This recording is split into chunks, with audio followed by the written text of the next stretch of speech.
बिस्मिल्लाहिर्रहमानिर्रहीम। पंजाबी बैठक YouTube channel के सारे वीरां भरावां दा वेलकम है। अज दी वीडियो पाकिस्तानी क्रिकेट टीम बारे जिहड़ी कि अलहमदुलिल्लाह T20 वर्ल्ड कप 2021 के सैमीफाइनल पहली टीम है जिहड़ी क्वालीफाई कर गई है। तो याद रहे ये वही टीम है जिन्हों प्रैक्टिस लिए एक भी मैच नहीं मिल सकिया, क्योंकि न्यूजीलैंड जिहड़ी है वो वापस चली गई। इंग्लैंड ने वैसे आख्या सी कि मैं पाकिस्तान का दौरा नहीं करना, सिक्योरिटी इशू बना के। अलहमदुलिल्लाह अजे तक पाकिस्तानी टीम की कारकर्दगी जी आउटस्टैंडिंग रही है। पहला मैच जो इंडिया के खिलाफ होया, पाकिस्तान ने यक तरफा विन किया, रिजवान ते बाबर की आउटस्टैंडिंग कारकर्दगी। दूसरा मैच न्यूजीलैंड के खिलाफ होया, उहदे भी पाकिस्तानी टीम ने बहुत अच्छा खेडिया। तीसरा मैच अफगानिस्तान के खिलाफ होया, जिहदे आसिफ अली की बैटिंग जी हमेशा याद रखी जाएगी। तो चौथा मैच नमीबिया के खिलाफ होया, जिहदे रिजवान ते बाबर ने बेहतरीन बैटिंग की।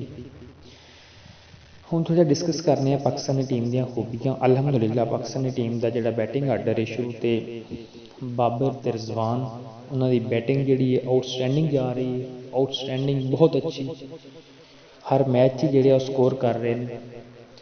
उस तो बाद पाकिस्तानी टीम का जो बॉलिंग अटैक है, शाहीन अफरीदी ते हारिस रऊफ माशाअल्लाह बेहतरीन, वो भी वर्ल्ड कप के अच्छे बादलों चो जा रहे हैं।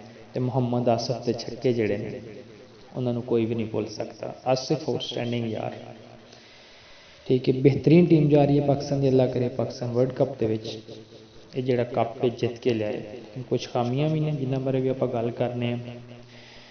बाबर ते रिजवान बहुत अच्छा स्कोर कर रहे हैं, लेकिन स्टार्ट के ओवरों चो थोड़े जे स्लो होंगे, ठीक है, थोड़ी जी स्लो बैटिंग करते हैं, जिन्होंने अपना रन रेट थोड़ा जहा बेहतर करने की जरूरत है स्टार्ट के ओवरों।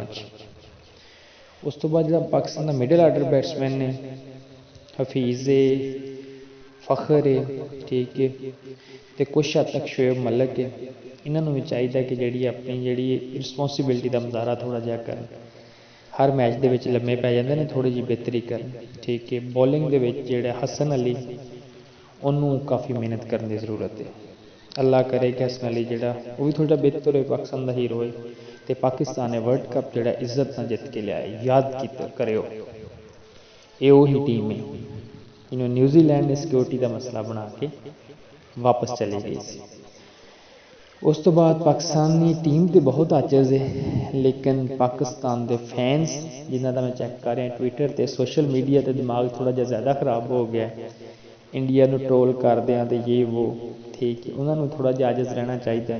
तो पाकिस्तान के ओल्ड प्लेयर ते मीडिया सहाफ़ी उन्होंने भी थोड़ा खुदा की ज़ात दे के आजज रहना चाहिए, क्योंकि गरूर बुरी चीज़ है। गरूर खुदा को पसंद नहीं, ठीक है, गरूर अल्लाह की ज़ात को पसंद नहीं। जे नहीं यकीन तो इंडिया का हाल वेख लो। अल्हम्दुलिल्लाह इंशाअल्लाह पाकिस्तानी बहुत अच्छी कारकर्दगी विखाणगे अगले मैचों।